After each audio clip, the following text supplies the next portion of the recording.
Hello dear students, welcome back to my channel physics SPC. Alternating current का एक question. A 0.07 henry inductor 12 ohm resistor are connected in series to 220 volt 50 hertz. जब जानते हैं ऐसे voltage दे रखा हो और एसी सोर्स बोले और कोई जानकारी नहीं है क्या है ये, तो ये आरएमएस वोल्टेज होता है बेटा। द अप्रोक्सीमेट करंट, अब साफ साफ बोला approximate current in the circuit, the phase angle, एक तो करंट पूछ रहा है और एक phase angle between current and source voltage respectively, take five equal to तना।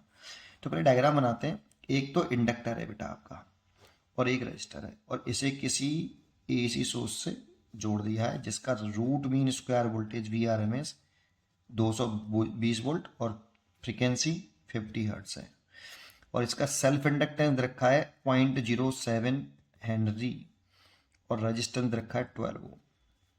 एक तो आई आर एम एस पूछा है, कुछ ना बोले तो I R M S current बोलते बेटा। कह रहा ना approximate current in the circuit, कौन सी करंट, तो रूट मीन स्क्वायर करंट निकालते हैं बेटा हमेशा। ये virtual current, effective current, root mean square current, तीन नाम बोल सकते हो इसे। इसी को हॉट वायर एमीटर मेजर करता है।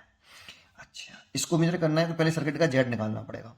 जेड के लिए पहले एक्सएल निकालना पड़ेगा, तो XL is equal to L omega. L है 0.07 और ओमेगा लिखें तो 2 पाई एफ, एफ है 50, तो ये तो 100 हो गया भाई और 100 का मल्टीप्लाई इसमें कर देंगे तो ये 7 हो गया और ये पाई की वैल्यू हो गई 22/7, ये से कैंसिल तो 22 ओम। ये एक्सएल आ गया बेटा और एक्सएल आ गया तो जेड निकालें तो रूट के अंदर आर स्क्वायर प्लस एक्सएल का स्क्वायर, आर का वैल्यू है 12, 12 का स्क्वायर करें तो 144 और एक्सएल है 22, 22 का स्क्वायर करें तो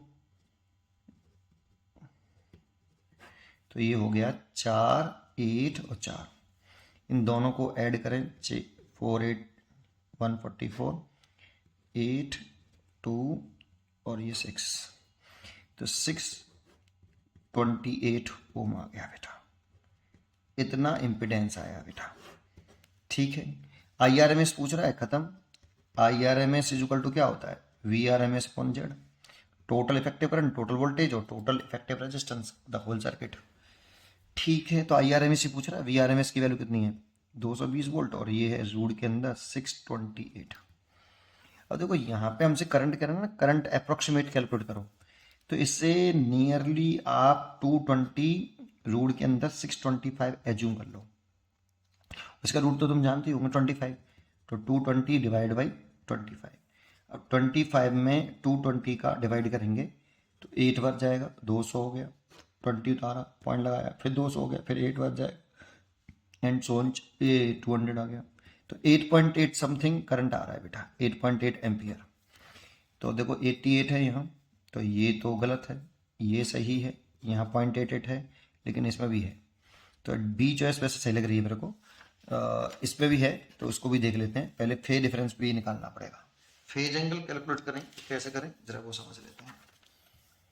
तो देखो यहाँ पर एक तो आपका फेजर डायग्राम बनाए तो करंट जो होता है टाइम डिपेंडेंट करंट और resistance R in same phase.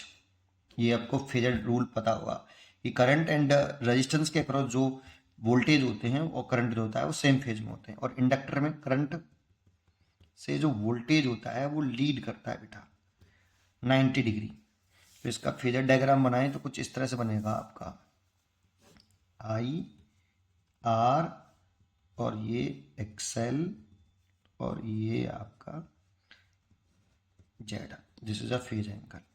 या आप ऐसे भी बना सकते हो I the function of T और ये वी जीरो, पीक वोल्टेज जो होते हैं वो वेक्टरली ऐड होते हैं बेटा, वोल्टेज जो होते हैं पीक वोल्टेज, तो ये पीक वोल्टेज बना सकते हो वी जीरो एल और ये आएगा इस तरह से कुछ वी जीरो जेड, ये फेज एंगल। या फिर इसको ऐसे भी बना सकते हो I the function of T और वी जीरो जेड है ना, वही जो होता है V the function of T होता है और हमसे यही एंगल पूछ रहा है बेटा कि अगर ये सोर्स है, अगर से V the function of T में लिखता सोर्स का voltage V the function of T, तो V the function of T और जो करंट है इसमें जो अगर करंट फ्लो करती है टाइम के फंक्शन में, टाइम डिपेंडेंट वाली ये रियल करंट होती है ना, तो ये इन दोनों में फेज एंगल पूछ रहा है। तो यहाँ से ये फेज सब बराबर है, तो टेन फाइव अगर कैलकुलेट करें तो परपेंडिकुलर हो गया एक्सएल और बेस हो गया आर, तो एक्सएल बाई आर, और एक्सएल मैंने निकाला है शायद 22 और आर है आपका कितना, लीनियर रेजिस्टेंस है 12, ये 2 से काट दो, 2 से 6 बार, तो 5 इज इक्वल टू आया 10 इनवर्स 11/6 आया, तो फेज एंगल 11/6 10 इनवर्स, तो बी चॉइस इज करेक्ट। यहाँ ये अलग है, ठीक है। तो पढ़ते रहिए और खुश रहिए।